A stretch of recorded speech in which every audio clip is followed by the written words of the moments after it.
வணக்கம். நான் உங்கள் ஜனா பேசுகிறேன். இப்போ என்ன கதைன்னு பார்க்க போகிறோன்னா, தவறி விழுந்த பணப்பெட்டி, மூடப்படும் கதவு, பதற்றத்தில் விஷால் என்ன நடக்க போகுதுன்றதை டீட்டெயிலாக பார்க்கலாம். விஜய் டிவி தொலைக்காட்சியில் ஒளிபரப்பாகும் பிக் பாஸ் சீசன் 8 இந்த வாரம் பணப்பெட்டி டாஸ்க் நடந்துட்டுருக்கு. இந்த நிலையில் இந்த மறுபடியும் பணப்பெட்டி வைக்கப்படுறாங்க. அது தொடர்பான ப்ரொமோ வெளியே இருக்குது. பணப்பெட்டி எடுக்க போகிறது யாருன்ற ஒரு டாஸ்கின் அடிப்படையில் முதல்ல முத்து பணப்பெட்டி குறித்து நேரத்துக்குள்ளே எடுத்து வந்துடுறாரு. இதை தொடர்ந்து ராயன் அர்த்த வைக்கப்பட்ட பணப்பெட்டியும் எடுத்துறாரு. இந்த நிலையில் தற்போது வெளியாகி இருக்க ப்ரொமோவை குறித்து ஒரு விஷயம் என்னன்னு பார்க்கலாம்.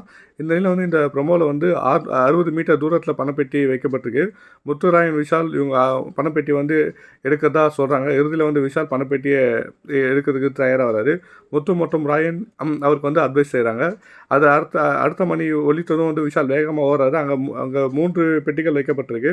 அதில் ஒரு பெட்டி எடுக்கிறாரு. அது கீழே விழுந்துட்டு பின்னர் அடுத்த பெட்டியை எடுத்துகிட்டு ஓடி வராரு. நேரம் நிறைவடைவதற்கு முன்னே உள்ளே வந்துடுறாரா இல்லை பார்ப்பதற்கு ரொம்ப ஒரு மாதிரி டஃப்பாக காட்டியிருக்காங்க. கண்டிப்பாக உள்ளே வந்துடுறா வரலையான்றது தான் அங்கே இப்போ நம்மளுக்கு வச்சுருக்காங்க பெரிய ஒரு டாஸ்க்கு, நம்மளுக்கு வச்சுருக்க ஒரு சஸ்பென்ஸு. கண்டிப்பாக அது என்னன்றதை நம்ம பார்த்து தெரிஞ்சுக்கலாம். கண்டிப்பாக அவர் உள்ளே எடுத்துகிட்டு வந்துடுவாருன்ற ஒரு கெஸ் எனக்கு இருக்குது. உங்களுக்கு என்ன இருக்குன்றதை பார்த்துட்டு சொல்லுங்கள். தேங்க்யூ.